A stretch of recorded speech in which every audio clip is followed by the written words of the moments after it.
US democracy has declined significantly. Okay.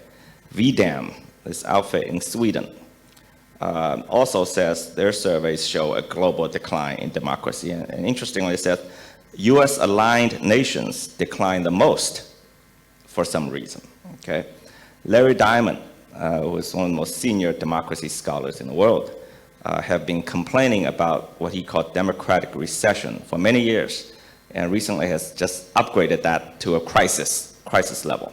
There is overwhelming data that shows that the livelihood of more than 50% of Americans have stagnated for over 30 years, and the top 0.01%, 0.01% have taken everything. There are two profound problems in the West's concept of democracy. The first is the lack of any serious historical context. And the second is the failure to understand and respect cultural difference. Less than 5,000 people in mainland China have died from COVID. In the US, 778,000 people have died from COVID. But China's population is more than 4 times that of the US. If the same number of people per capita had died in China as in the US, there would be 3,390,000 Chinese people dead, instead of less than 5,000. But the US claims human rights and democracy are better in the US than China. Again, what type of absurd reasoning can try to justify such a conclusion, which is in violation of all the most vital facts on life and death?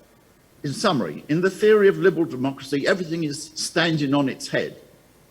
The least important and informal and in reality non-existent equality is declared to be the most important, while the most powerful, the earthly life, is declared to be less important.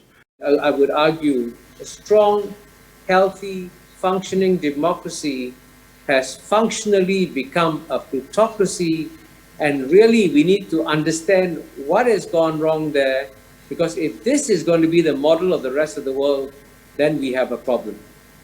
The Chinese system is very clear. The richest 100 individuals cannot dictate political will. In the United States, the 100 rich individuals most likely can dictate White House, or even less than 100 individuals. As a result, you have all the problems, So I think the United States system needs serious reforms. Under the surface guise of a functioning democracy, with all the rituals of voting, America has become a society run by moneyed aristocracy that uses its money to make major political and social decisions. Whatever the fancy talk about democracy, the acid test is the ability to deliver, to enhance the living standards and lives of the people. This is exactly where the Western democracies are now failing, and China, in stark contrast, is delivering. It's about competence, it's about ability for reform. In order to carry out reforms, I think you need to have a holistic interest party. Why in so many liberal democracies there's no way to reform? Whoever make reform, whoever steps down. The point is that you need to have overcome vested interests. Only a political institution, political force, which can represent the vast majority, holistic interest of your people, you can push for reform and overcome reforms. And China is the expert on reform. And I think it's time for the West to think hard how to reform its political system.